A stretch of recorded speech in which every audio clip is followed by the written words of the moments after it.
Bismillahirrahmanirrahim. Assalamualaikum warahmatullahi wabarakatuh. Salam damai sejahtera untuk kita semua. Om Swastiastu, Namo Buddhaya, salam kebajikan, salam budaya. Yang kami hormati Bapak Dr. Hilmar Farid, Direktur Jenderal Kebudayaan, Kementerian Pendidikan dan Kebudayaan Republik Indonesia. Yang kami hormati Bapak Dr. Timbul Raharjo M.Hum, Dekan Fakultas Seni Rupa Institut Seni Indonesia Yogyakarta, serta yang kami hormati pula Bapak Profesor Dr. Bambang Purwanto, MA, Sejarawan dan Guru Besar Universitas Gadjah Mada, dan Bapak Suwarno, Dr. Suwarno Wistrotomo M.Hum, Kurator dan Dosen Fakultas Seni Rupa Institut Seni Indonesia Yogyakarta. Bapak, Ibu, Saudara dan Saudari sekalian yang kami muliakan, selamat datang dalam acara Forum Diskusi Seni dan Kebangsaan pertama, dengan tema Memahami Indonesia melalui Pendidikan Seni Rupa, Peran Seni, Seniman dalam Membangun Indonesia dari Perspektif Sejarah. Bapak-bapak, ibu-ibu, dan hadirin sekalian yang kami hormati, forum diskusi ini melalui media daring adalah bagian dari rangkaian acara Pameran Seni Rupa Hari Lahir ke-70 tahun ASRI atau Akademi Seni Rupa Indonesia yang diselenggarakan oleh Fakultas Seni Rupa Institut Seni Indonesia Yogyakarta. Izinkanlah kami memperkenalkan diri, saya Raen Rosidi, Ketua Pameran Harlah ke-70 ASRI. Pameran ini adalah peringatan Hari ASRI ke-70 yang menjadi momen istimewa bagi kami, Fakultas Seni Rupa ISI Yogyakarta. Karena dalam usia yang hampir sama dengan usia berdirinya Republik Indonesia ini, kami dapat memamerkan karya-karya para seniman Indonesia yang menjadi para pendiri dan pembangun ASRI di ruang galeri kami, yaitu Galeri RJK Tamsi, Institut Seni Indonesia Yogyakarta. Pameran ini berlangsung dari tanggal 20 hingga 30 November 2020. Kurator pameran ini adalah Bapak Suwarno Wistrotomo, Ibu Suastiwi Triatmojo, Bapak Sujud Dartanto, dan Bapak Umar Hadi. Mereka memilih tema pameran dengan judul Tonggak Para Pendiri dan Pembangun ASRI. Dengan tema ini kami kembali bertemu dengan karya-karya yang menggambarkan semangat para pendiri ASRI dan pembangun ASRI. Mereka adalah para dosen, guru, dan sekaligus seniman yang antara lain adalah RJK Tamsi, Jayeng Asmoro, Trubus Sudarsono, Edi Sunarso, Rusli, dan sebagainya. Selain itu, kami juga dapat memamerkan karya-karya para siswa pertama ASRI yang berupa cukilan kayu, drawing, dan ilustrasi. Bagi kami, pertemuan kembali dengan karya-karya tersebut mengingatkan kembali akan peran dan posisi seniman para pendiri ASRI dalam pembentukan karakter bangsa di awal berdirinya Republik ini. Termasuk di dalam dokumentasi, kami menemukan kedekatan para seniman dengan Presiden Soekarno dan tokoh-tokoh pendiri bangsa yang lainnya. Dalam rangkaian kegiatan ini, forum diskusi ini kami hadirkan untuk menghidupkan kembali semangat para pendiri ASRI tersebut dalam kehidupan kita hari ini. Terima kasih yang sebesar-besarnya kepada para narasumber yang bersedia hadir menjadi narasumber pada malam hari ini. Untuk itu sebelum acara kami mulai, perkenankanlah kami memberikan tempat kepada Bapak Dekan Fakultas Seni Rupa Institut Seni Indonesia Yogyakarta, Dr. Timbul Raharjo untuk menyampaikan pengantar pembuka pada forum diskusi malam hari ini. Kepada Bapak Dr. Timbul Raharjo, kami persilahkan.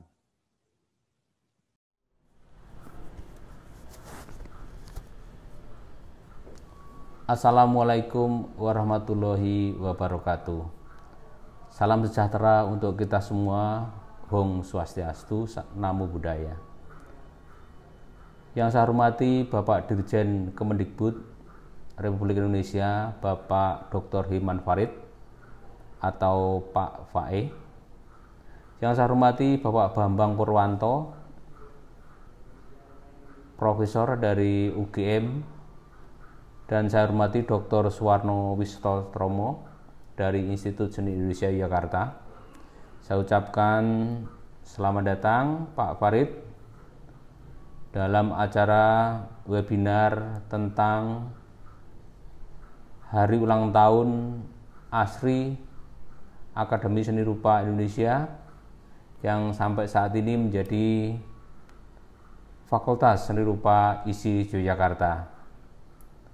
Event ini adalah event penting bagi kami untuk mengingat tonggak sejarah ASRI yang memunculkan para seniman di seluruh Indonesia, termasuk seniman-seniman yang memiliki reputasi nasional maupun internasional.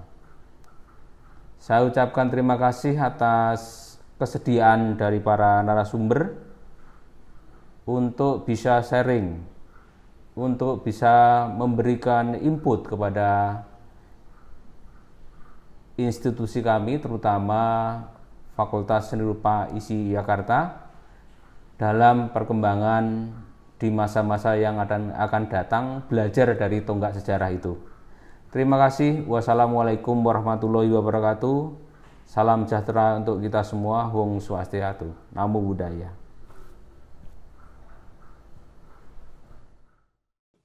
Terima kasih kepada Bapak Dr. Timbul Raharjo yang sudah menyampaikan sambutannya untuk kita bersama-sama dapat mengikuti acara forum diskusi ini dengan seksama dan lancar.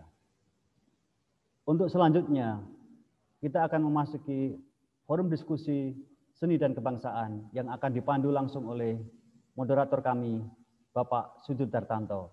Untuk itu kami persilahkan kepada Sujud Dartanto untuk memandu acara ini sampai selesai nanti. Terima kasih dan selamat mengikuti. Beliau dengan akrab Bang Pai. Selamat malam Bang Pai. Profesor Dr. Bambang Purwanto dan Dr. Suwarno Wisetretomo. Sebelum saya membacakan profil beliau, izinkan saya sebagai moderator dan menjadi bagian dari tim kurator pameran ini mengucapkan terima kasih sekali atas kontribusinya untuk bersedia menjadi bagian dari perayaan Harlah ASRI yang ke-70 tahun ini. Hal yang sangat istimewa sekali bagi kami. Tujuan webinar ini adalah untuk memperkaya perspektif kita dan memperdalam pengetahuan kita dalam memperbincangkan fungsi seni rupa dalam membentuk wacana kebangsaan, terutama pada periode 1950 sampai dengan 1968, yaitu sebuah periode pertama ASRI yang ditandai dengan zaman yang bergolak, yaitu revolusi fisik dan diplomasi untuk meraih kemerdekaan dari penjajahan. Ibu, Bapak, dan kawan-kawan semua, izinkan saya mengingatkan sebuah referensi historis. Pada tahun 1955, 5 tahun setelah pendirian ASRI, 10 tahun setelah proklamasi kemerdekaan, Panglima Besar Revolusi saat itu, Soekarno, mengunjungi kampus ASRI. Ia memberi catatan khusus yang menarik dalam kaitannya dengan visinya pada kesenian setelah ia melihat-lihat di ASRI.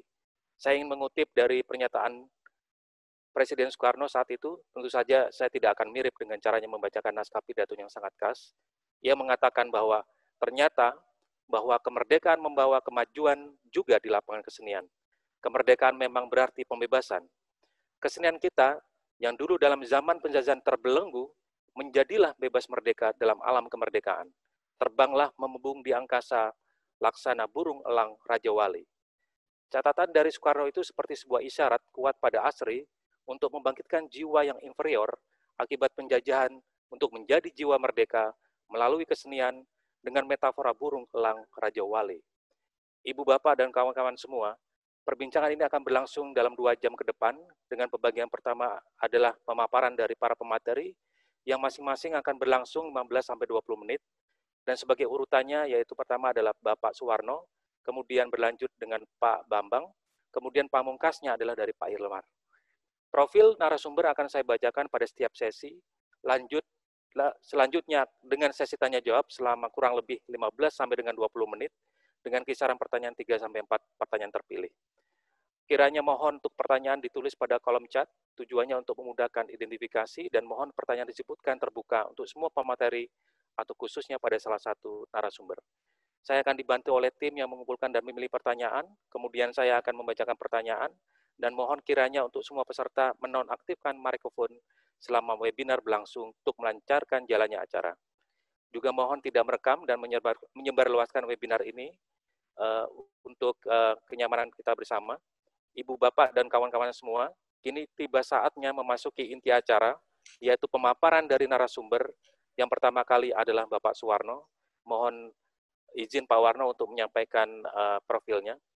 Dr. Suwarno Wisetretomo M.Hum, menyelesaikan pendidikan seni rupa di Sekolah Seni Rupa Indonesia, Sekolah Menengah Seni Rupa SESRI atau SMSR, Yogyakarta 1982, Fakultas Seni Rupa ISIK Yogyakarta, S1 1988, Pasca Sarjana Program Studi Sejarah di Universitas Gadjah Mada 2001, dan melanjutkan program doktoralnya di Program Studi Kajian Budaya dan Media Sekolah Pasca Sarjana Universitas Gadjah Mada pada tahun 2015.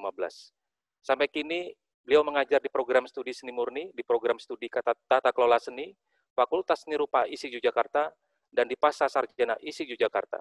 Mengajar pula di Program Studi Pertunjukan dan Seni Rupa Pasca Sarjana UGM. Beliau menjadi kurator di Galeri Nasional dan Galeri RJK Tamsi ISIK Yogyakarta. Membuat banyak kerja kurasi untuk pameran nasional, regional, dan internasional, antara lain adalah pada perhelatan yang sekarang ini sedang berlangsung, yaitu pameran Tonggak Para Pendiri dan Pembangun ASRI di Galeri RJK Tamsi. Buku terbaru karyanya adalah Penampang Karya Seni Rupa, Koleksi Galeri Nasional dan Kuratorial Hulu Hilir Ekosistem Seni, kemudian Ombak Perubahan Problem Sekitar Fungsi Seni dan Kritik Kebudayaan. Terlibat di berbagai organisasi dan aktivitas, antara lain menjadi anggota dan wakil ketua Dewan Kebudayaan Daerah Istimewa Yogyakarta periode 2009-2013, menjadi anggota tim ahli warisan budaya tak benda Daerah Istimewa Yogyakarta 2017 dan 2018. Juga beliau banyak aktif menulis di esai-esai kritik seni rupa, problem di sekitar pendidikan seni dan budaya untuk sejumlah publikasi, koran, majalah, dan jurnal. Saat ini beliau memiliki program daring Suwarno Bicara yang berisi paparan ringkas proses kreatif para seniman dan perupa pada kanal YouTube beliau. Selanjutnya, topik yang akan diangkat oleh Bapak Suwarno adalah mereka yang menandai Indonesia. Untuk itu, ruang dan waktunya saya persilakan, Pak. Terima kasih Mas Sujudartanto atas pengantarnya dan juga pemaparannya terkait diri saya. Bismillahirrahmanirrahim. Assalamualaikum warahmatullahi wabarakatuh. Salam sejahtera untuk kita semua. Om Swastiastu. Pertama-tama saya ingin menyapa dan menyampaikan hormat saya kepada Bapak Hilmar Farid, Direktur Jenderal Kebudayaan Kementerian Pendidikan dan Kebudayaan Republik Indonesia. Yang kedua kepada Profesor Dr. Bambang Purwanto.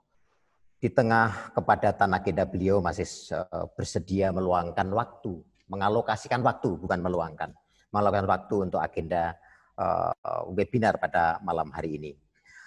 Teman-teman sekalian,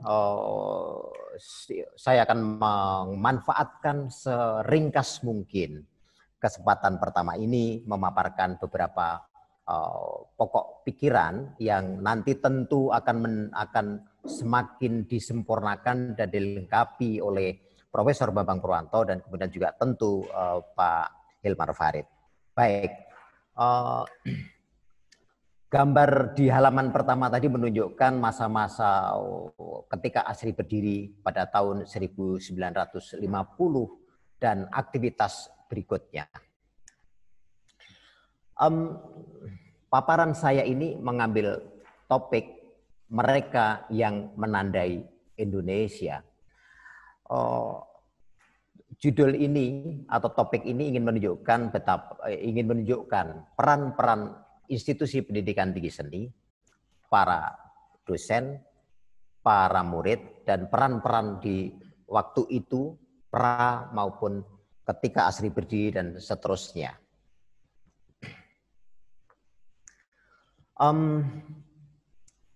Akademi Seni Rupa Indonesia berada dalam pusaran arus pergulatan dalam rangka dan dalam kerangka menjadi Indonesia. Saya akan memulai dengan pra ASRI, saat-saat sebelum terbentuknya Akademi Seni Rupa Indonesia. Seniman yang seperti kita ketahui menjadi bagian dari perjuangan kemerdekaan. Kita pernah mendengar ada nama-nama remaja, anak-anak bahkan usia 11 sampai 15 tahun. Muhammad Toha, Muhammad Afandi, Supono, Sinduswarno, Sarjito. Saya kira Sinduswarno di sini sebetulnya adalah nama agak salah tempat. Jadi yang dimaksud adalah Sri Suwarno, memang ada pelukis remaja waktu itu, saya salah menuliskannya. Kemudian pada tataran remaja yang berikutnya lagi ada Sri Hadi Sudarsono, ada Edi Sunarso, ada Abbas Ali Basah.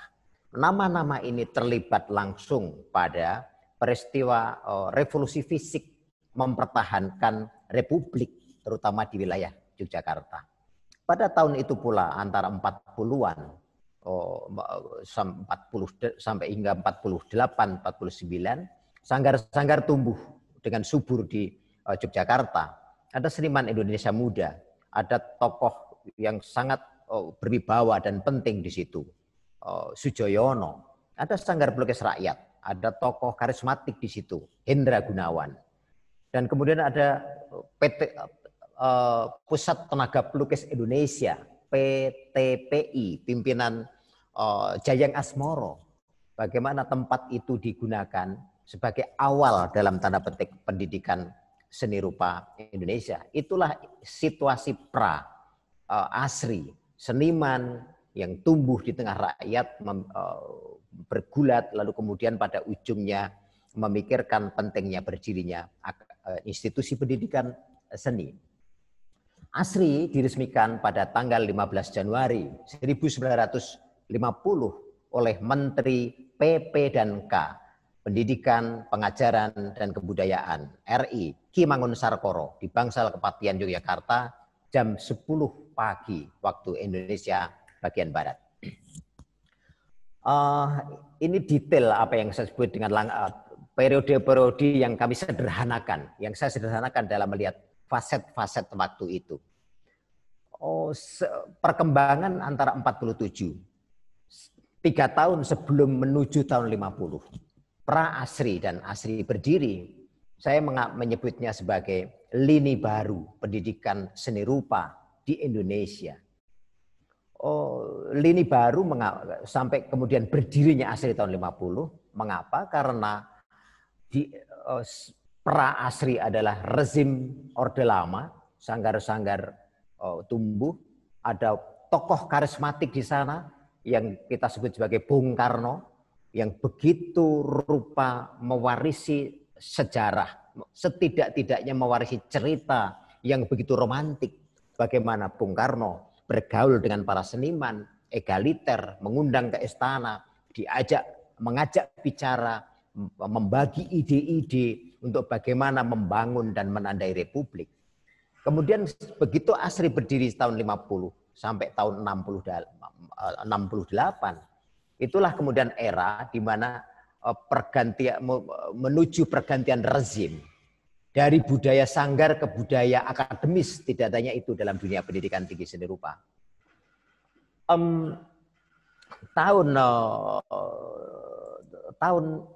Antara tahun 68 dan 74, Akademi Seni Rupa mengalami perubahan status menjadi sekolah tinggi seni rupa Indonesia. Nah, perubahan status ini menarik. Ketika masih sebagai akademi, lulusan-lulusan itu lulusan-lulusan ASRI dalam status seniman. Nah, ada sosok penting di sini, di latar belakang ini adalah Abbas Ali Basah, salah seorang ketua ASRI. Jadi tahun 50 sampai 68 adalah posisi ketua akademi. Semenjak 68 menjadi sekolah tinggi. Tahun 50 sampai 68 posisinya adalah Direktur Akademi Seni Rupa Indonesia. Yang pertama kali adalah R.C. Katamsi. Nah, sejak 68 hingga 74 status itu berubah menjadi Ketua Sekolah Tinggi Seni Rupa Indonesia. Nama ASRI disematkan dalam institusi itu. Ada nama penting di balik itu adalah Abbas Ali Basah yang berpikir bahwa perkembangan ke depan seniman penting memiliki derajat kesarjanaan. Karena itulah upaya-upayanya itu berhasil disetujui oleh pemerintah. Lahirlah Sekolah Tinggi Seni Rupa Indonesia, metamorfosa dari akademi tahun 68. Nah, masa-masa 68 sampai 74 adalah masa-masa penuh tegangan di bawah rezim Orde Baru. Saya menyebutnya sebagai fase yang riuh dan gelisah dalam pencarian identitas dan dinamika politik. Dalam dinamika politik. Dalam soal identitas, tahun-tahun itulah muncul sejumlah pernyataan. Tidak ada seni rupa Indonesia atau mencari corak seni rupa Indonesia misalnya. Di tengah itu kemudian ada guncangan politik misalnya Lekra, kemudian pasca Lekra yang membuat semuanya terasa tiarap, lalu kemudian memengaruhi bentuk-bentuk ekspresi seni. Saya akan meloncat pada fase berikutnya, tahun 84 sampai tahun 2020. Tahun 24 adalah titik berakhirnya Sekolah Tinggi Seni Rupa Indonesia ASRI. Dia berubah menjadi Fakultas Seni Rupa ketika pemerintah memutuskan untuk melahirkan Institut Seni Indonesia Yogyakarta, dan STSRI ASRI menjadi bagian dari fakultas itu yang bernama pada awalnya adalah Fakultas Seni Rupa dan Desain. Lalu kini nama itu menjadi Fakultas Seni Rupa. Fase Fakultas Seni Rupa itu adalah fase sejak 84 dan kita alami hingga hari ini. Saya menyebutnya sebagai medan pertarungan baru seni rupa. Secara status, secara cara memahami seni rupa, bingkai-bingkainya tetap seni lukis, seni patung, grafis, kriya, desain interior, desain komunikasi, dan seterusnya. Tetapi kita tahu perkembangan seni rupa di luar institusi itu bagaikan gelombang yang terus bergulir, yang merobohkan batas-batas konvensi itu. Para pendiri ASRI adalah sejumlah seniman yang tadi saya katakan di depan, yang hidup di tengah rakyat, lintas etnis, lintas agama, dengan spirit nasionalisme. Seni sebagai alat perjuangan. Itulah saya kira warisan kami sampai hari ini, bagaimana merawat keberagaman itu, merawat nasionalisme itu, dan kemudian saya meyakini seni semestinya adalah lintas iman, lintas politik, lintas etnik, lintas pilihan-pilihan politik, dan seterusnya. Yang tidak boleh kita lupakan adalah bahwa ASRI dilahirkan melalui forum penting, yaitu Kongres Kebudayaan tahun 48. Ada nama-nama penting yang terlibat dalam kongres itu. Kita bisa menyebut nama, ada Hendro Sugondo, Sindu Suwarno, Basuki Resobowo, Profesor Sunaryo Kolopaking, Ki Mangun Sarkoro, Ki Hajar Dewantoro, ada Ki Ageng Suryo Mentaram, RJK Tamsi. Nama-nama yang demikian berwibawa dalam konteks pergulatan republik, dan seni menjadi bagian penting di dalamnya. Nama-nama berikutnya yang ada di seputaran lahirnya ASRI adalah, kita sudah saya sebut di depan, ada Hendra Gunawan, Avandi, Sujoyono, generasi berikutnya ada Edi Sunarso, Sutopo, Widayat, Fajar Sidik, dan seterusnya. Ada nama-nama yang mewangikan jagat seni rupa dalam forum internasional, dalam forum nasional, regional maupun internasional. Tadi Mas Sujud di depan sudah menyampaikan bagaimana Bung Karno untuk pertama kalinya pada tahun 1955 berkunjung ke Institusi Pendidikan Tinggi Seni ASRI, dan untuk yang terakhir kalinya. Karena sampai hari ini belum pernah ada lagi presiden mengunjungi Institusi Pendidikan Tinggi Seni atau ISI atau Fakultas Seni Rupa Yogyakarta. Itu dokumen-dokumen yang kami rawat dengan menarik, bagaimana situasi pemimpin besar revolusi itu disertai RJK Tamsi melihat-lihat situasi kampus di Gampingan waktu itu.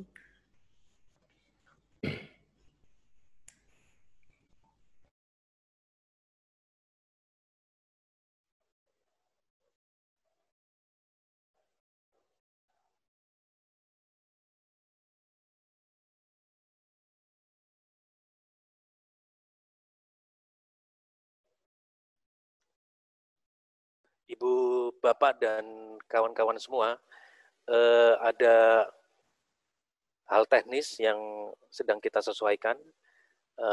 Laptop Pak Warno sedang dalam proses restart. Untuk itu mohon minta waktunya barang 2 atau 3 menit untuk menyalakannya lagi. Saya kira apa yang disampaikan oleh Pak Warno sedikit banyak sudah menyinggung apa yang disampaikan oleh Ketua Panitia dan juga arahan dari term of reference diskusi yang telah disusun, bahwa pentingnya kita untuk memahami ASRI adalah juga terkait dengan membaca Indonesia. Dan saya kira diskusi malam hari ini ingin melakukan pembacaan bersama oleh dari para narasumber yang telah hadir, dari Pak Hilmar dan juga Pak Bambang, untuk melihatnya dalam bingkai sejarah atau historis. Dan saya kira mudah-mudahan kita mendapatkan manfaat bagaimana membicarakan ASRI ini ditempatkan dalam konteks atau bingkai sejarah untuk menjadi pintu masuk memahami Indonesia yang sedang dalam proses membangun hingga sampai sekarang. Saya ingin kembali lagi ke Pak Warno untuk melanjutkan pemaparannya. Monggo Pak. Tolong ya. Mohon maaf dengan situasi yang tidak kita duga.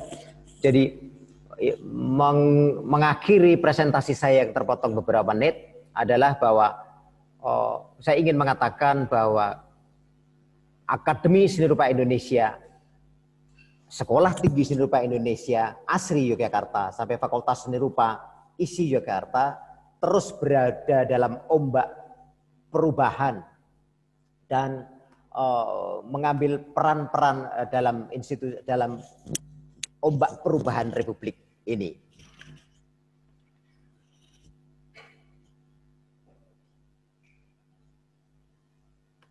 Next. Ya. Mengapa di depan tadi saya menyebut bahwa seniman-seniman yang menandai Indonesia? Para seniman itu menandai Indonesia dalam pengertian pada awal Republik, monumen-monumen dalam ilustrasi ini menunjukkan hasil kolaborasi antara pemimpin tertinggi dalam ini presiden dengan para seniman. Sebutlah ini order-order. Tetapi yang penting kita catat adalah cara Presiden Soekarno memberi order adalah bukan tentang dirinya. Order ini tentang bagaimana memberi penanda negeri ini, kebesaran negeri ini, spirit negeri ini. Monumen-monumen itu sama sekali bukan tentang diri Bung Karno. Karena itu saya berpikir monumen-monumen yang melampaui para pemimpinnya, monumen-monumen yang abadi seperti yang hari ini kita saksikan. Baik, next, ini sejumlah contoh. Ada Jayeng Asmoro, yang Jayeng Asmoro ini menarik. Tokoh penting di lingkaran awal pendirian ASRI. Lalu dia meyakini bahwa seni sebagai alat perjuangan, cat, pensil, charcoal, kertas, bersama kata-kata diplomasi akan mampu mengusir sisa-sisa penjajah. Bayangkan ada semangat yang luar biasa dalam konteks itu.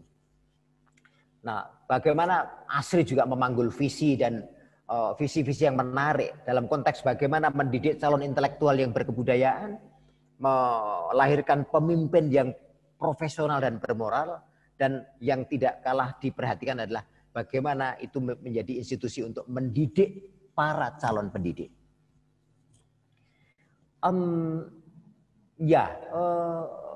Para pendiri ASRI mewariskan nilai-nilai rakyat sebagai pusat orientasi, visioner, teguh, bertumbuh pada kemanusiaan, keragaman, dan kebangsaan. Para ahli waris, saya, beberapa teman-teman muda hari ini adalah mengembangkan visi itu, menyertai masyarakat, memaknai fungsi dan peran sesuai dengan konteks zaman.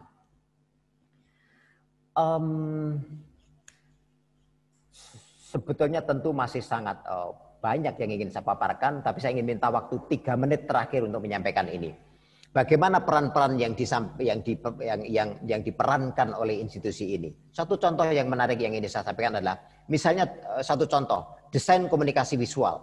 Ketika lahir namanya adalah propaganda, lalu kemudian lahir menjadi reklame. Karya-karya mahasiswa reklame adalah soal respon kritisnya pada pembangunan. Tapi pada perjalanannya DKV ini melayani kepentingan pembangunan ekonomi. Satu contoh. Desain interior sama. Desain interior lahir pada akhirnya berfungsi untuk melayani lapis sosial kelas menengah yang menyadari fungsi-fungsi ruang. Nah, yang berbeda iramanya adalah jurusan seni rupa, seni lukis patung grafis yang biasanya terlibat aktif dalam perubahan sosial. Karena itulah banyak peristiwa-peristiwa perubahan, respon kritis dilakukan oleh teman-teman seni murni. Pada intinya saya ingin mengatakan bahwa ASRI sampai Fakultas Seni Rupa, para alumninya, akademisinya, terus mencoba terus berada dalam kesadaran melintasi ruang dan lini, mengambil peran-peran itu. Tetapi yang ingin saya katakan mengakhiri presentasi ini adalah bahwa sejarah panjang Akademi Seni Rupa Indonesia, ASRI Yogyakarta sampai Fakultas Seni Rupa ISI Yogyakarta adalah terkait langsung dengan sejarah nasional dan kebangsaan. Namun dalam pandangan saya catatan sejarah penting itu masih merupakan sejarah terpisah dari sejarah besar yang menyangkut sejarah nasional atau kebangsaan Indonesia. Seni nyaris tidak hadir di sana, dan ini saya kira PR kami semua bagaimana kami mampu hadir dalam ruang yang kosong itu. Saya kira itu presentasi saya. Ada banyak catatan sebetulnya yang ingin sampaikan, tapi mohon maaf dengan saya mengambil waktu terlalu panjang, Mas Sujud, karena terpotong dengan waktu. Kita akan segera mendengarkan kelengkapan pengetahuan ini dari Profesor Bambang Purwanto dan tentu nanti Bapak Hilmar Farid. Saya kembalikan kepada moderator Mas Sujud. Terima kasih disertai permohonan maaf. Terima kasih. Baik, terima kasih sekali Pak Warno. Suatu pemaparan yang sangat menarik sekali. Kita diingatkan untuk melihat atau mengenang sekali konteks-konteks zaman pada saat periode ASRI itu berdiri 1950 sampai dengan 1968, dan telah dikemukakan pula sejumlah tokoh-tokoh yang berperan penting di dalam pendirian ASRI dan bagaimana itu terkait dengan wacana kebangsaan. Dan saya kira terkait dengan wacana kebangsaan ini telah hadir pula bersama dengan kita Profesor Bambang Purwanto. Beliau akan memberikan topik mengenai seniman nasionalis kerakyatan. Kurang lebih begitu tadi yang beliau sampaikan pada saat sebelum webinar ini berlangsung. Isi di dalam konteks keindonesiaan, dalam kaitannya dengan ASRI, dan kaitannya dengan nasionalisme. Sebelum dimulai, saya akan membacakan profil Profesor Dr. Bambang Purwanto MA. Adalah guru besar di bidang sejarah, Fakultas Ilmu Budaya Universitas Gadjah Mada. Sarjana S1 diperolehnya di jurusan Sejarah Fakultas Sastra UGM pada tahun 1984. Kemudian beliau memperoleh gelar MA dalam bidang studi kewilayahan Asia Tenggara dari School of Oriental and African Studies, University of London, UK pada tahun 1989 dengan judul tesis History of Oil Industry in Southern Sumatra 1890-1940 dan memperoleh gelar PhD dalam bidang sejarah yang diperolehnya dari universitas yang sama pada tahun 1992 dengan disertasi berjudul From Dusun to the Market, Small Scale Rubber Cultivation in Southern Sumatra 1890-1930 pada tahun 1992. Sebagai peneliti, Pak Bambang memiliki spesifikasi dan ketertarikan dalam bidang-bidang sejarah ekonomi di Indonesia dan Asia Tenggara, sejarah lingkungan dan sejarah kesehatan, serta historiografi. Beberapa penelitian dan kertas kerjanya telah ditulisnya, diantaranya adalah The History of Oil Industry in Southern Sumatra 1896-1940, sebuah disertasi yang ditulisnya pada 1989. Di dalam jurnal, Profesor Bambang Purwanto penulis antara lain mengenai perspektif historis, kesadaran kebangsaan dan kemerdekaan Indonesia berdimensi kebudayaan, suatu jurnal yang ditulisnya pada 2019. Kemudian beliau juga telah menulis berbagai buku yang berkaitan dengan isu pendekatan baru dalam historiografi. Antara lain bukunya adalah mengenai praktik kewarganegaraan di Indonesia dalam perspektif historiografis. Juga buku yang berjudul Gagalnya Historiografi Indonesia Sentris. Saya kira dari profil beliau ini kita akan mendengar kaitannya dengan wacana kebangsaan dan bagaimana ASRI ini akan dilihat melalui perspektif sejarah. Untuk ruang dan waktunya, Pak Bambang, saya persilakan.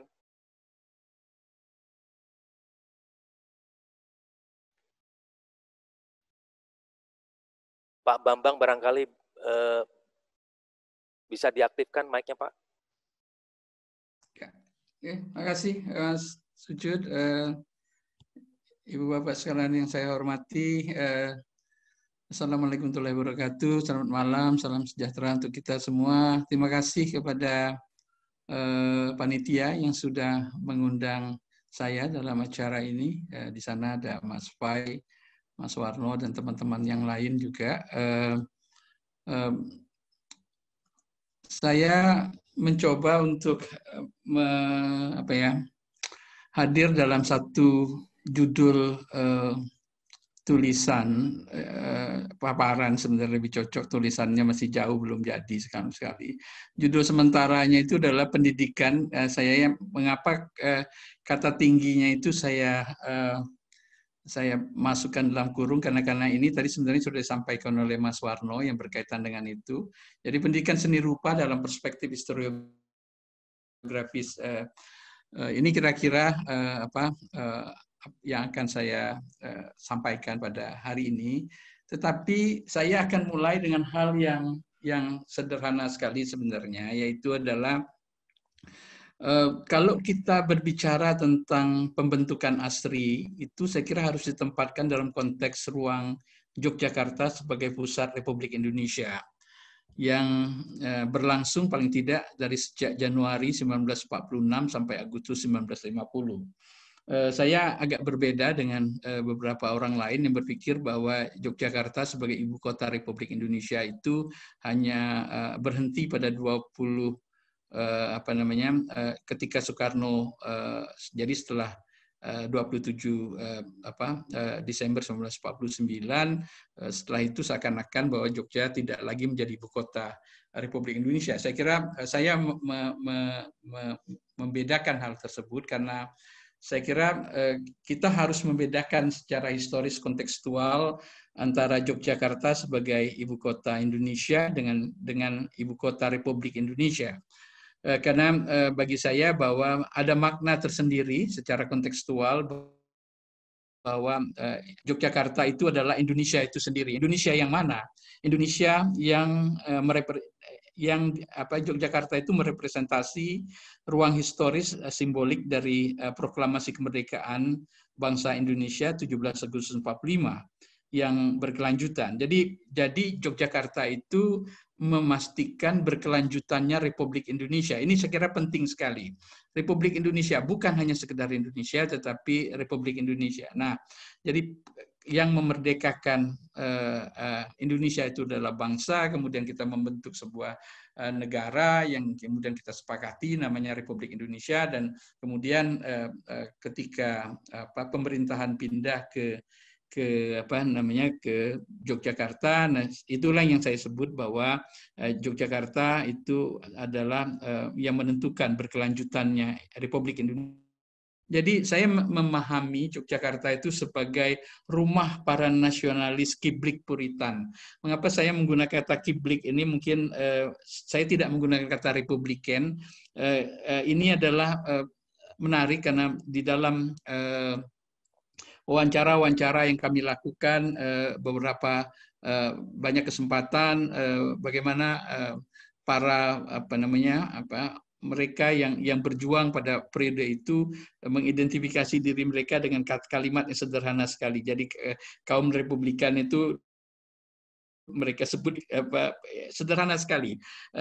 Mengapa kemudian saya mengatakan itu adalah kiblik Puritan, karena mereka sebenarnya melakukan semua ini betul-betul dengan apa namanya, tanpa pamrih. Jadi ini saya kira ini sangat menentukan. Jadi ASRI itu tidak bisa dipisahkan dari Yogyakarta. Jadi realitas Yogyakarta itu sendiri. Nah, dalam konteks inilah, jadi Yogyakarta itu adalah wajan peleburan yang mengandung beragam unsur, di mana keberadaannya diikat oleh kesadaran yang sama tentang nasionalisme Indonesia. Jadi sebagai faktor pembentuk mentalitas secara berpikir baru secara bersama-sama. Nah ini jadi betul-betul bahwa ada sesuatu yang penting. Kalau dari Mas Warno memposisikannya itu sebagai apa namanya pra-ASRI, dan inilah sebenarnya yang harus diperhatikan betul. Ruang yang mewarisi tradisi feodal, jelas, agamis, sekuler ya, tapi etnik juga, yang bersinergi secara rasional dengan tradisi modernis dalam satu ide kebangsaan Indonesia. Nah, ini yang saya kira menarik, bahwa modernisnya itu tidak pernah hilang. Jadi sederhana sekali sebenarnya. Kalau kita bicara soal contoh paling sederhana adalah kita mencontohkan dua institusi penting yang tumbuh di Yogyakarta. Yang pertama adalah tentu saja kita berbicara tentang Muhammadiyah, yang kedua adalah Taman Siswa. Nah, sederhana sekali, Mbak. Saya membayangkan Muhammadiyah itu sederhana sekali. Ahmad Dahlan itu berpikirnya sederhana sekali. Dia pikir begini, bahwa ya dunia kita ke depan itu adalah menjadi modern. Tapi menjadi modern tidak harus menjadi, dalam bahasa ini, tidak harus mengkonversikan agama. Jadi ini menarik saya kira, Pak Cara. Begitu juga yang dipikirkan oleh Ki Hajar. Ki Hajar sama. Jadi saya bisa menjadi modern, tapi saya tidak harus kehilangan identitas bawaan saya. Tidak harus, kalau saya adalah orang Jawa, maka saya tidak harus kehilangan kejawaan saya. Kalau kemudian muncul ide kesadaran baru namanya Indonesia, saya tidak harus kehilangan Indonesianya. Jadi ini, dan saya tidak perlu menjadi barat untuk menjadi modern. Jadi ini yang saya kira menarik, bahwa Yogyakarta menghadirkan itu semua. Jadi ada feodalnya, ada agamisnya, ada sekuler. Karena itu saya membayangkan bahwa ini adalah tempat para penikmat dunia sejati. Jadi ini tempat para penikmat dunia sejati, tetapi juga dan kemerdekaan. Yang tetap eling ada Gusti Ingkang Murbeng Dumadi dan juga Akaryo Jagat. Jadi hidup sebagai pengabdian. Jadi ini saya kira satu hal yang sangat penting, bagaimana Yogyakarta membentuk mentalitas, ya, mentalitas dari orang-orang yang nanti, yang saya bisa katakan dalam beberapa bahasa yang sederhana sekali, saya kira kita harus, ketika muncul kata nasionalis itu jangan langsung dibenturkan dengan konteks keagamaan, karena nasionalis dalam konteks Yogyakarta pada saat itu tidak bersekat-sekat seperti itu. Nah, karena itu, bahwa Yogyakarta itu membangun mentalitas sebagai manusia merdeka yang menjunjung tinggi kesetaraan dan kekeluargaan. Ini penting sekali dalam tanggung jawab bersama. Nah, ini adalah sikap mental yang kemudian hadir, yang tumbuh di Yogyakarta antara 46 sampai tahun 50 itu. Pengabdian kepada negara dan kemanusiaan secara bermartabat sebagai tolak ukurnya. Jadi kalau betul-betul Anda ini, ya Anda dengan kesadaran akan kesetaraan, kesadaran akan kekeluargaan, itu adalah Anda harus mengabdi kepada negara bangsa. Dan tentu saja mengabdi kepada kemanusiaan. Jadi bukan hanya negara bangsa, tapi kemanusiaan. Nah, di dalam bahasanya Profesor Sarjito, dia menggunakan terminologi peri kemanusiaan. Jadi Profesor Sarjito itu menggunakan kata pri kemanusiaan dan sangat menarik sekali. Nanti saya akan kaitkan bagaimana konteks antara ASRI dengan UGM. Jadi selalu memposisikan dirinya secara sadar dengan identitas sebagai pusat atau pangkal dari keindonesiaan. Nah ini jadi selalu mengatakan bahwa Yogyakarta itu adalah pusat dari keindonesiaan. Nah inilah yang tumbuh pada periode itu. Jadi selalu berfungsi sebagai pemula, pemberi inspirasi, dan selalu hadir sebagai keunggulan. Nah ini menarik, ya. Kita akan lihat bagaimana mentalitas itu dibangun pada periode itu. Nah, inilah yang kemudian saya kemudian mencoba untuk tidak memisahkan antara ASRI dengan UGM. Jadi kalau kita telusuri proses pembentukan secara kronologis, ini seperti kembar, tapi memang tidak selalu identik, tapi saling terkait secara ideal. Mungkin banyak orang yang tidak tahu bahwa Pak Katamsi itu, direktur pertama ASRI itu adalah seniman yang merupa lambang UGM. Ya. Itu lambang UGM yang seperti itu, yang itu Ibu Bapak bisa lihat, rekan-rekan selain bisa lihat, itu adalah hasilnya Pak Katamsi itu, bukan hasilnya siapa-siapa. Jadi secara formal, tadi sudah disampaikan, ASRI dibentuk melalui keputusan Menteri PP dan K nomor 32, ya, tanggal 15 Desember 1949. Ya. Nah, ini penting sekali tokoh yang satu ini, yaitu Sarmidi Mangunsarkoro ini, yang pada saat itu berstatus sebagai Menteri Pendidikan, Pengajaran, Kebudayaan Republik Indonesia. Jadi sebenarnya itu sudah dibentuk pada 15 Desember 1949. Nah, kalau kita lihat bandingkan secara kronologis, harusnya UGM itu adiknya ASRI. Karena walaupun itu lebih tinggi adalah peraturan pemerintah nomor 23, ya, tanggal 16 Desember 1999, tapi bukan, jadi satu hari lebih awal ASRI secara formal. Kalau kita lihat dengan pendekatan formal, itu adalah tanggal 16. Yang menandatangani itu adalah Presiden Soekarno, kemudian Menteri Pendidikan dan Pengajaran Pak Sarmidi, kemudian Menteri Kehakiman Sustanto Tito Projo, kemudian Menteri Kesehatan Lemena, dan Menteri Kemakmuran I.J. Kasimo. Nah, ini kita akan lihat bahwa bagaimana kalau lihat dari konteks seperti ini, bahwa ASRI sebenarnya lebih tua daripada UGM. Tapi, nah, ini mohon maaf. Ini menunjukkan bahwa UGM dan ASRI itu dua anak kandung pertama dari Republik Indonesia, ya kan? UGM tapi secara sadar dan dengan sengaja mendeklarasikan keberadaannya pada 19 Desember 49. Nah, kita tahu bahwa ya ini menjadi sangat penting sekali. Jadi tanggal 19 Desember 1949 itu, lewat wawancara yang saya lakukan dengan para pelaku pada saat itu adalah pilihan betul. Walaupun secara resmi itu ditandatangani oleh Presiden tanggal 16, itu 19 itu untuk mengatakan bahwa, sederhana sekali mereka mengatakan gini, setahun yang lalu Belanda datang menduduki ibu kota Republik Indonesia, tetapi kira-kira itu bahasanya, itu bahasa saya sendiri, bahwa setahun kemudian kami bisa buktikan kami memiliki sebuah universitas yang merupakan simbol dari sebuah bangsa yang beradab, bangsa yang untuk menunjukkan kesetaraan kami. Gitu kan? Persoalannya tapi kemudian kita tahu bahwa ya ASRI baru kemudian dibentuk pada 15 Januari 1950. Tadi seperti disampaikan. Jadi di dalam konteks seperti ini, sebenarnya ada sesuatu pada posisi ini, ASRI menjadi adik dari UGM. Tapi sebenarnya ini tidak menjadi penting. Mengapa? Karena yang menandatanganinya itu adalah Ki Mangunsarkoro.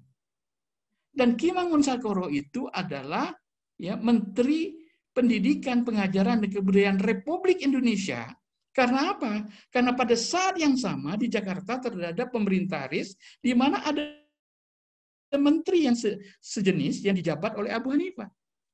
Nah, ini yang membedakan ASRI dengan membedakan ASRI dan UGM dengan yang lain.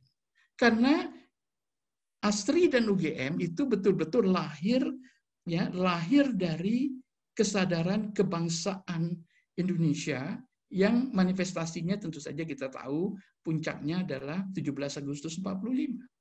Nah, karena maaf.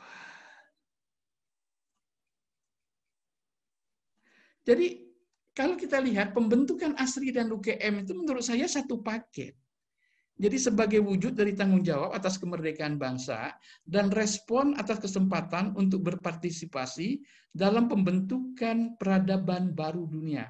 Kenapa saya menggunakan itu kata peradaban baru dunia itu bukan punya dari saya. Itulah yang disampaikan oleh Prof. Sarjito di dalam tulisannya. Dia mengatakan untuk menggantikan kolonialisme dan imperialisme yang dilakukan oleh sebuah bangsa yang telah menyatakan kemerdekaan itu ialah hak segala bangsa dan oleh sebab itu maka penjajahan di atas dunia harus dihapuskan.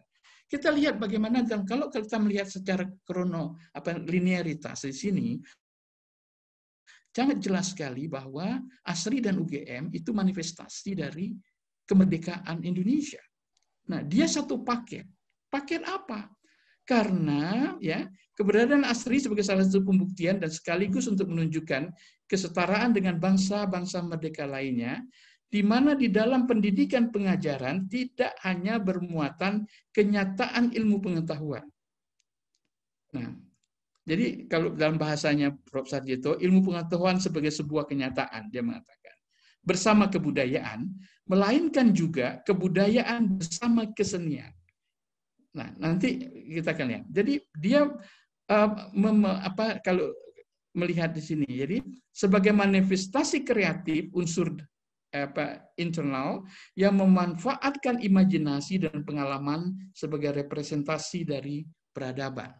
Nah, jadi kita tidak bisa memisahkan ASRI dari UGM. Bukan karena saya dari UGM, tapi memang itu bagi saya itu saya kira satu paket. Oleh sebab itu, saya punya statuta imajiner karena saya mencoba untuk mencari kalau nanti Mas Warno bisa memberikan statuta pertama dari ASRI itu saya akan senang sekali. Statuta imajiner saya itu bunyinya seperti ini karena saya mengambilnya dari statuta UGM. Akademi Seni Rupa Indonesia adalah Balai Nasional Seni dan Kebudayaan dalam Pengajaran dan Pendidikan. Ya, kalau UGM itu kemudian ada tingginya gitu. Jadi dia adalah Balai Nasional Seni dan Kebudayaan dalam Pengajaran dan Pendidikan. Oleh sebab itu bunyinya adalah Akademi Seni Rupa Indonesia bertugas atas dasar cita-cita bangsa Indonesia yang termaktub dalam Pancasila, kebudayaan kebangsaan Indonesia seluruhnya, dan kenyataan untuk membentuk manusia susila yang kreatif dan mempunyai keinsafan, bertanggung jawab tentang kesejahteraan masyarakat Indonesia untuk berdiri pribadi dalam mengusahakan seni, memangku jabatan negeri atau pekerjaan masyarakat, mengusahakan dan memajukan seni dan kebudayaan, dan kemasyarakatan dan kebudayaan yang membutuhkan didikan dan pengajaran. Jadi ini statuta imajiner saya tentang ASRI. Ya, nah kalau nanti kita menemukan statuta yang asli, yang pertama itu akan menarik sekali bagaimana mereka memanifestasikan. Karena terus terang saya tidak punya itu, saya mencoba untuk mendapatkan tapi belum ketemu. Karena itu saya memahami bahwa perubahan secara institusional pada sampai 63 itu sebenarnya tidak banyak mengubah jati diri ASRI. Sebagai lembaga pengajaran dan pendidikan yang menghasilkan individu seniman yang sadar akan jati dirinya sebagai warga negara. Nah, ini menjadi penting karena kata warga negara itu untuk membedakannya dari kaula. Ya, jadi terutama kaula jajahan, yang mampu menjadi pelopor pembentukan masyarakat sipil dan kewirausahaan dalam bingkai nasionalisme Indonesia dan kemanusiaan melalui keunggulan kreativitas seni rupa. Jadi apa yang akan saya sampaikan di sini bahwa saya kira ASRI menghadirkan mereka yang lulus atau tidak lulus. Dari mana saya dapatkan ini? Karena saya cukup lama, kurang lebih 10 tahun saya kira, saya mondar-mandir setiap ada kesempatan ke Belanda, saya selalu mampir. Sekarang yang bersangkutan sudah almarhum. Beliau adalah salah satu siswa ASRI pada saat itu, dan setiap beliau bercerita, saya memahaminya, konteksnya selalu seperti itu. Jadi manusia bebas, dan saya membayangkan apa yang kita sebut dengan masyarakat sipil ini, ketidaktergantungan itu menjadi bagian yang penting dari mereka yang pernah ada di dalam ASRI. Nah, lewat apa? Keunggulan kreativitas seni rupa. Ini saya kira menjadi penting. Karena itu peristiwa 1965, kehadiran Orde Baru, terutama sejak 68, ketika ASRI berubah menjadi SDSRI, dan kemudian menjadi fakultas di dalam ISI sejak 84, saya tidak tertutup kemungkinan jati diri yang dibentuk pada masa ASRI secara perlahan-lahan terus tergerus. Walaupun tadi Mas Warno mengatakan itu yang sampai saat ini kami jaga. Tetapi, kenapa saya mengatakan itu? Saya sanksi. Sanksi apa? Sanksian saya itu, saya baca pada statuta ISI tahun 2003. Di mana hampir-hampir tidak menunjukkan jati diri. Tidak ada jati diri di dalamnya. Nggak ada. Ya. Saya berharap bahwa ada tanda kutip statutanya Fakultas Seni Rupa sendiri. Ya. Di aspek historis itu hanya 1 dan 2 yang menyatakan tentang kapan didirikan, menteri yang meresmikan. Jadi nama menteri yang meresmikan itu masuk di dalam statuta. Nah, dan asal-usul ISI sebagai peleburan dari 3 institusi pendidikan tinggi yang sudah ada sebelumnya. Jadi tidak ada jati diri sama sekali di dalamnya. Jadi saya agak sanksi. Jadi inilah yang saya bayangkan, bahwa kalau tadi ada pekerjaan lain untuk memasukkan ASRI ini, jadi pendidikan seni rupa ini di dalam konteks sejarah nasional, itu nanti kita serahkan kepada Pak Dirjen untuk melakukan itu, karena saya mencoba untuk mencari sejarah Departemen Pendidikan dan Kebudayaan pun lewat daring agak sulit gitu ya, semuanya kepotong-potong. Bahkan nama Ki Mangunsarkoro pun tidak dalam sebuah laman resmi kementerian, itu nama Ki Mangunsarkoro pun tidak muncul di dalamnya. Nah, ini yang saya pikir bahwa tugas lain di samping ini adalah kalau kita berbicara pada tingkat internal ISI, sebenarnya harusnya warisan yang sudah dibangun oleh ASRI ini sebenarnya bisa menjadi inspirasi untuk menentukan jati diri. Sebuah lembaga seperti lembaga pendidikan seperti ISI, saya kira sangat penting untuk memiliki jati diri. Nah, jati diri inilah yang akan menentukan. Nah, ASRI padahal punya diri. Nah, tidak pernah dimanfaatkan. Jadi saya mohon maaf Pak Rektor, kalau ada Pak Rektor ikut di sini, bukan ada keinginan saya untuk mengkritik institusi, tapi saya melihat bahwa kita punya sesuatu di dalam, tapi tidak pernah dimanfaatkan. Nah, tadi Mas Warno juga sudah menyampaikan bahwa bagaimana kebangsaan itu menjadi sangat penting. Nah, kalau kebangsaan itu adalah jati diri dari dari ASRI, dan dia menjadi jati diri dari ISI, saya membayangkan kita selalu ingin menunjukkan keunggulan, selalu ingin menjadi pelopor, tetapi untuk siapa? Ya, untuk bangsa. Ya, ini yang paling penting. Jadi untuk Indonesia tentu saja. Jadi kemudian akhirnya tentu saja untuk kemanusiaan. Saya kira itu saja yang bisa saya sampaikan, Mas Mas Sujud, mudah-mudahan nyambung dengan punyanya Mas Warno tadi di depan. Oke, wassalamualaikum warahmatullahi wabarakatuh. Waalaikumsalam warahmatullahi wabarakatuh. Baik, terima kasih sekali Prof. Bambang atas pemaparannya yang sangat menarik, mengingatkan kita kepada pandangan bahwa sejarah itu juga bisa digunakan sebagai suatu kritik, dan saya kira kita juga diingatkan oleh Prof. Bambang bagaimana kaitannya dengan persoalan mental yang juga mengubah dari momen jiwa di bawah masa kolonialisme menjadi jiwa merdeka. Dan tadi juga sebetulnya nyambung juga dengan apa yang disampaikan oleh Pak Warno, bagaimana peran seni dan seniman ini juga bisa mengentalkan apa yang disebut jiwa merdeka itu.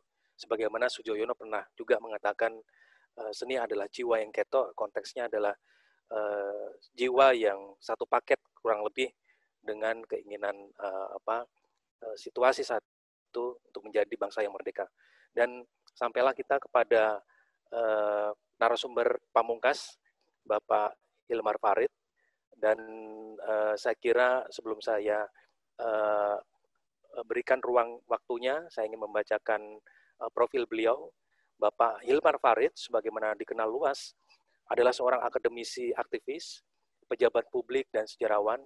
Saat ini adalah Direktur Jenderal Kebudayaan, Kementerian Pendidikan dan Kebudayaan Republik Indonesia, memperoleh gelar PhD dari National University of Singapore, yang menulis tentang Pramudia Anantatur dan politik dekolonisasi di Indonesia.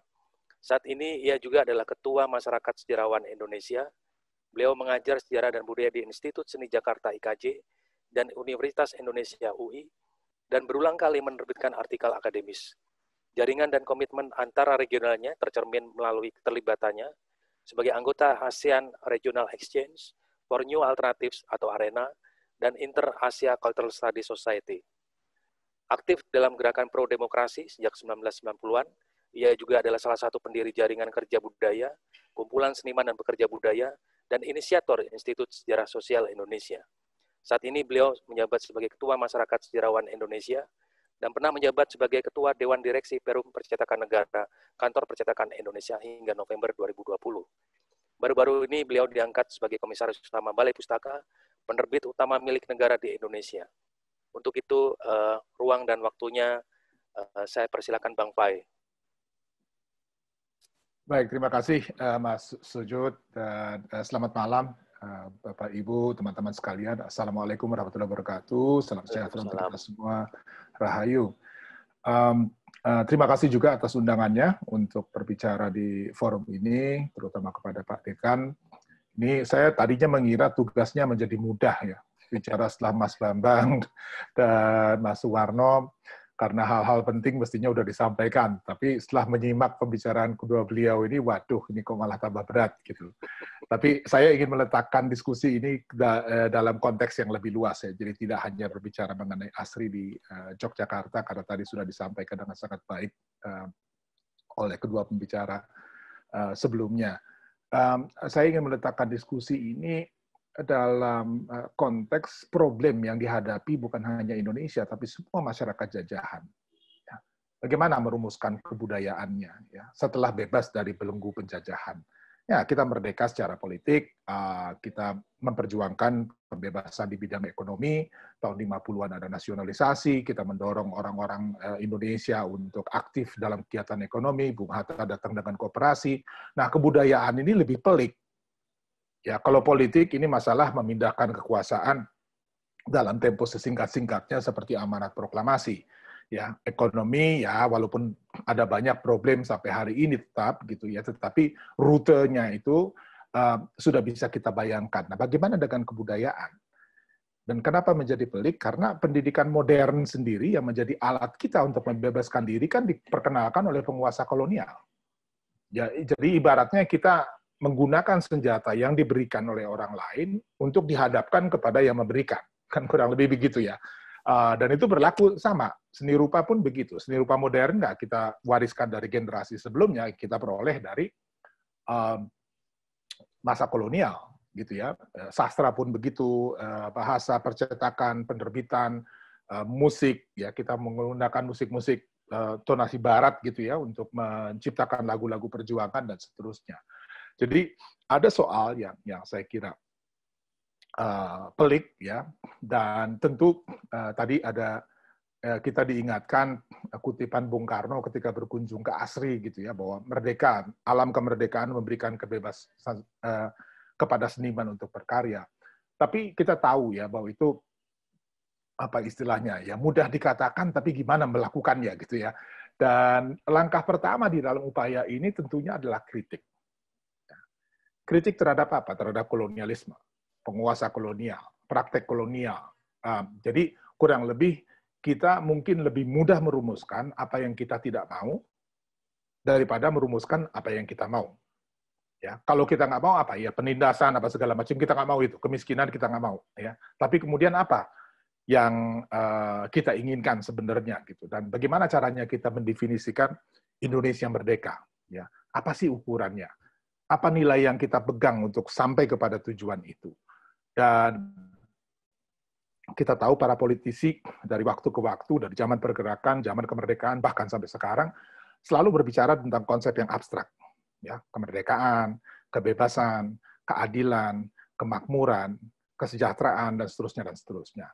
Tapi tetap ada pertanyaan, kan? Gitu, wujud nyatanya dari semua konsep bagus itu dalam realitas itu seperti apa? Bagaimana dalam keseharian? Bagaimana sih sikapnya orang yang merdeka itu? Napasnya orang yang mencari keadilan tuh seperti apa, bau badannya dan seterusnya dan seterusnya. Ya, ini ranahnya kesenian. Ya, dia bisa menghadirkan ya, Indonesia dengan manusianya, dengan segala macam kompleksitasnya secara konkret melalui karya. Ya, itu yang saya kira kontribusi kalau ditanya peran seni dan seniman itu apa sih sebetulnya gitu ya, ya itu tadi gitu ya. Jadi dia bisa menghadirkan Indonesia secara konkret, bahkan ke dalam hal-hal yang nggak dipikirkan oleh politisi. Ya itu tadi ya, bau keringatnya orang cari keadilan tuh gimana sih sebetulnya gitu ya. Terus apa sih sikapnya dia terhadap situasi-situasi yang konkret yang dihadapi di dalam keseharian, kan nggak dibicarakan itu. Ya, kita biasa bicara tentang hal-hal yang besar, yang agung, dan seterusnya, tapi ketika harus masuk ke dalam realitas, seperti belum dapat tolok ukurnya. Nah, kesenian memberikan itu. Ya. Dan saya kira pertanyaan-pertanyaan yang tadi itu, ini juga yang dihadapi para seniman di masa awal kemerdekaan. Mereka nggak mau, udahlah Hindia Molek itu masa lalu. Ya, kita nggak lagi menggambar pemandangan yang indah-indah di mana rakyat hanya menjadi dekorasi di latar belakang, ya, tetapi kita ingin mencium bau keringatnya rakyat. Kita ingin tahu persis gitu ya, kemarahan dari seorang yang kehilangan suaminya karena gugur di medan perang, tapi dia harus berjuang untuk membesarkan 3-4 anaknya. Ya, itu problem-problem yang dihadapi Yogyakarta pada tahun 45 sampai 49 ya. Ketika agresi kedua, agresi pertama, dan juga kemudian agresi kedua, orang turun dari kabupaten masuk ke dalam kota ya karena situasi yang tidak memungkinkan ya, mereka tetap tinggal di sana, mereka pindah dari barat ya, mulai dari perbatasan Wonosobo dengan Magelang itu terus masuk ke kota. Orang miskin berserakan di mana-mana ya, dalam situasi seperti itu. Inilah yang kemudian menjadi napasnya dari penciptaan seni di masa itu. Nah, tentu sikap anti kolonial, kritik terhadap kolonialisme ini tidak dimulai pada tahun 45. Ya, jauh sebelum itu sudah ada. Ya, dan mungkin bidang kesenian yang paling awal memiliki semangat ini adalah sastra. Ya. Nah, tentu ada pertanyaan, mengapa sastra? Nah, sastra ini kan berbeda dengan sastra klasik ya. Kalau yang sastra klasik bicara tentang kehidupan raja, bangsawan, para dewa, dan seterusnya, tentu ada kritik juga di dalamnya. Tapi sastra modern ini sejak awal berbicara tentang keseharian. Tokohnya real, nyata, peristiwanya nyata, dan dalam banyak karya itu, dia memang diangkat dari kejadian nyata. Ya, sastra Melayu Tionghoa kalau kita perhatikan di akhir abad 19 itu banyak sekali yang berangkat memang dari peristiwa-peristiwa yang sungguh terjadi gitu ya. Dan dalam banyak hal dia merupakan semacam ekstensi ya dari pers di masa itu, memberikan laporan-laporan yang sifatnya sangat konkret. Dan sama seperti tadi ya, kesenian sastra ini juga menghadirkan orang Indonesia dalam konteks ya, penggambaran tokohnya ada secara fisik ya, digambarkan, oh pakaiannya seperti ini, pikirannya juga dibahas, perasaannya ditunjukkan, sikap mereka terhadap kondisi atau situasi tertentu juga dihadirkan. Dengan kata lain, melalui karya-karya ini, seni rupa juga sama halnya, Indonesia dihadirkan secara intens. Ya, dihadirkan secara intens. Dan peran lain saya kira adalah representasi simbolik. Ya, representasi simbolik dari Indonesia dan manusianya.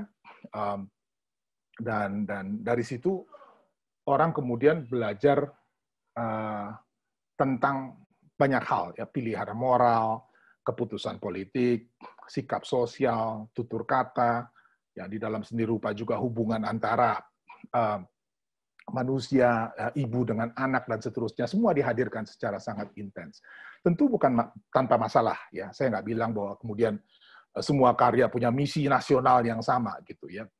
Nation seperti kita tahu, nation itu juga ajang kompetisi, gitu ya. Banyak sekali kekuatan yang ingin membentuk, memaknai inilah Indonesia yang sesungguhnya, gitu ya, dan saling berdebat tentang mana yang lebih representatif, mana yang lebih otentik, mana yang lebih mewakili semangat kemerdekaan dan seterusnya, gitu. Dan itu terlihat di semua bidang, ya. Dan itu saya kira juga karakteristik dari dunia kesenian kita yang membuat kesenian itu terus bergerak, ya. Karena kalau tanpa kritik saya nggak bisa bayangkan juga ya, kalau semuanya mulus-mulus saja, ya nggak ada dinamika, ya dengan sendirinya tidak ada kemajuan yang diharapkan, gitu.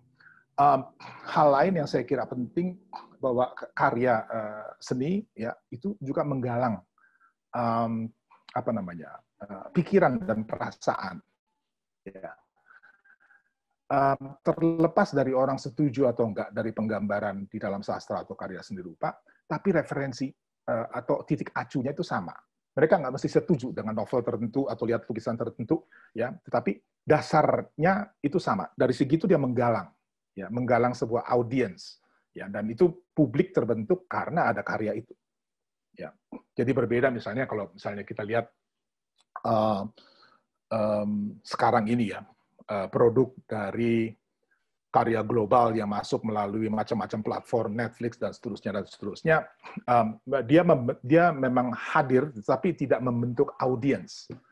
Ya, berbeda dengan karya di masa itu yang dihadirkan melalui pameran dalam sebuah penerbitan misalnya, gitu ya, dibicarakan orang, titik acunya sama. Ya, sehingga orang kemudian walaupun boleh berbeda pendapat mengenai sesuatu, memiliki referensi yang sama. Dari segi itu karya seni di masa itu ya punya kekuatan untuk menggalang, gitu ya, dan membentuk publik atau audiens. Nah, sedikit mengenai seni rupa ya di masa awal kemerdekaan. Saya kira saya nggak perlu mengulang, ini sudah jadi hafalannya teman-teman di ISI ya, jadi saya nggak perlu menggarami laut, gitu ya.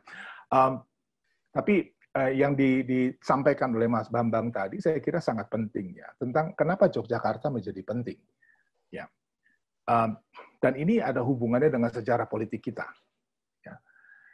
Ketika Belanda kembali, kemudian mulai melakukan pendudukan kembali itu, para pemimpin Republik hijrah ke Jogja.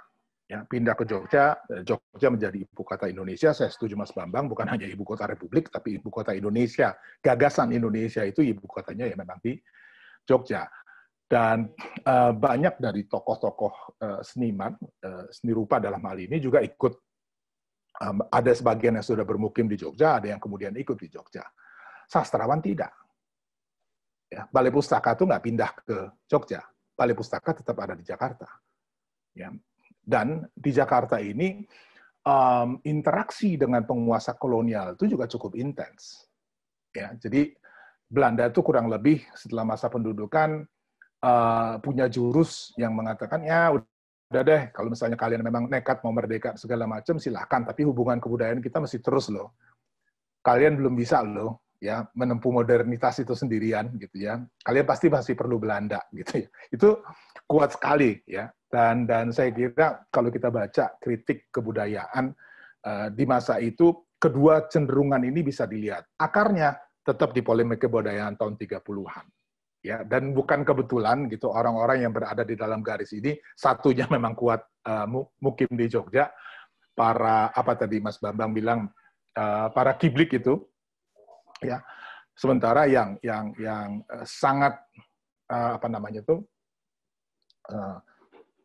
kuat atau intens hubungannya dengan kekuasaan kolonial itu memang ada di Jakarta.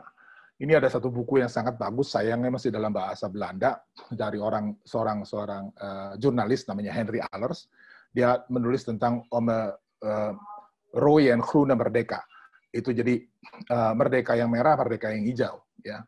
Dari judulnya kita bisa tahu gitu, yang merah ini ya kaum nasionalis, republikan yang sangat kuat, memegang teguh cita-cita dan segala macam. Yang hijau ini bukan berarti pengkhianat, bukan gitu, tapi orang-orang yang jauh lebih fasih mengkritik penguasa kolonial daripada berbicara sama rakyatnya sendiri, gitu ya. Jadi ini ada perbedaan dari sisi intelektual, kecenderungan juga di dalam berpikir, nantinya akan terlihat sekali di dalam debat-debat estetika sepanjang tahun 50-an dan 60-an gitu. Dan di Jogja di masa awal ini kita tahu muncul seniman masyarakat, ya. Ya ini aja sudah satu statement kan sebetulnya, nama itu sendiri gitu ya, bahwa seniman diletakkan dalam konteksnya dalam hubungannya dengan masyarakat.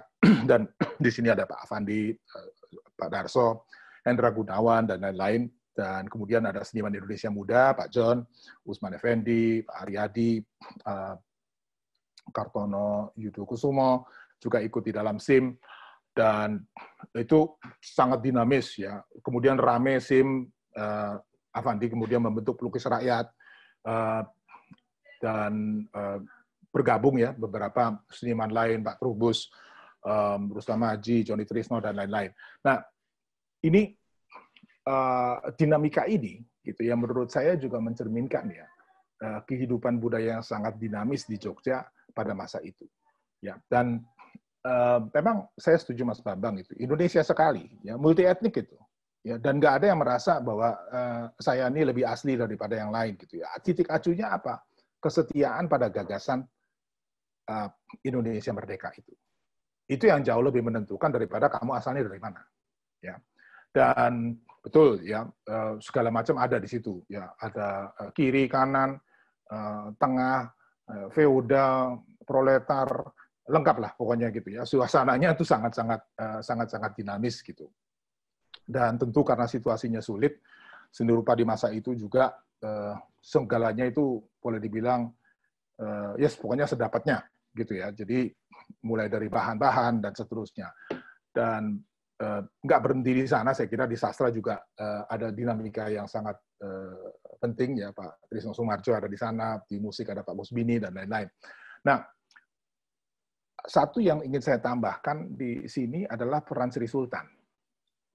Ya ini juga sangat penting ya ketika pemimpin daerah atau ya, sekaligus pemimpin nasional sangat berkomitmen untuk menghidupkan itu. Ya, SIM misalnya pada awalnya dikasih tempat itu, ya di alun-alun utara, ya bikin studio, dan disitulah banyak seniman muda itu kemudian ikutan, ya, termasuk Mendikbud Pak Daud Yusuf, ya Nasya Jamin, Wakijan, Nasar juga itu semua masuk belajar di sana lah gitu ya di dalam sanggarnya SIM. Dan ini hemat saya adalah pendidikan seni pada masa awal, ya dan tolong saya dikoreksi kalau salah Mas Warno, tetapi dugaan saya atau paling nggak pemikiran saya ini, pendidikan seni yang ini ya itu mewarnai ASRI di masa awal. Jadi ASRI di masa awal ini memang karakter sanggarnya itu kuat sekali. Hubungan di antara pengajar dengan murid, dengan mahasiswa apa segala macam itu lebih comradely gitu ya, daripada formal di antara orang yang belajar dan mengajar, karena situasi atau suasana sanggar yang terus dibawa ke dalam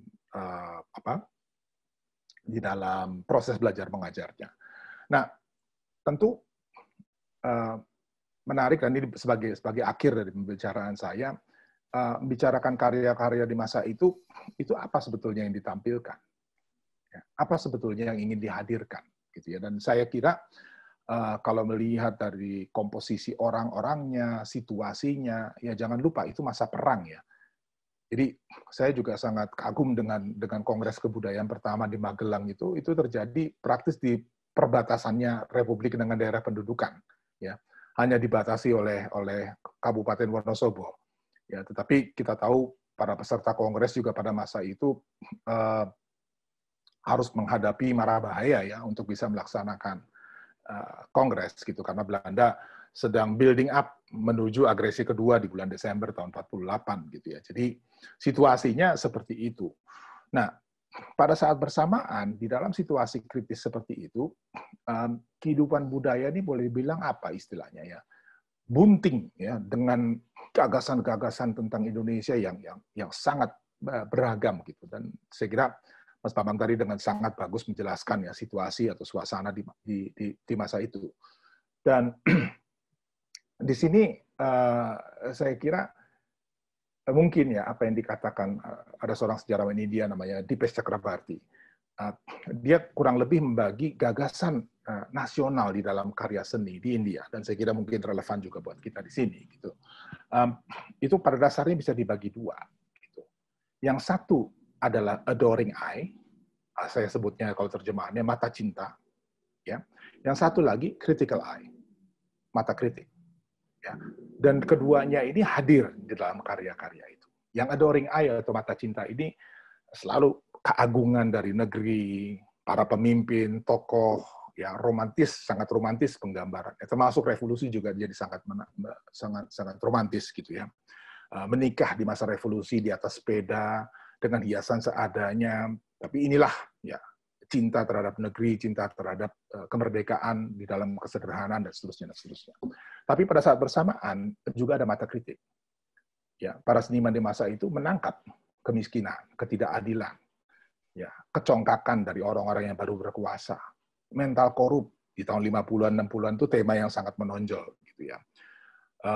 Yang kemudian ternyata diwariskan dari kekuasaan kolonial masuk juga ke dalam perilaku republik. Jadi ini dua kecenderungan gitu yang hidup di dalam kesenian kita, dan yang menarik dalam konteks Indonesia saya kira kadang itu bisa hadir atau datang dari orang yang sama. Ya. Mata cinta dan mata kritik ini datang dari orang yang sama dan menandakan gitu ya bahwa komitmen kecintaan terhadap negeri, terhadap Indonesia bukan berarti nggak boleh mengkritik. Ya, atau mengkritik tidak dengan sendirinya berarti benci, gitu ya. Tapi kritik karena cinta, karena ingin melakukan perbaikan, dan kalau kita lihat karya-karya di masa itu, memang kritik yang tajam dan pedas itu selalu mengandung harapan akan perbaikan, akan reform, ya, akan pembaruan dan seterusnya, gitu. Dan itu saya kira narasi besar yang mewarnai ya, banyak sekali karya-karya di masa itu ya. Dan yang menarik di dalam seni rupa kontemporer ini akan melompat gitu ya, sekaligus untuk menutup, di dalam seni rupa kontemporer kita kadang-kadang mata cinta dan mata kritik ini menyatu di dalam satu karya ya.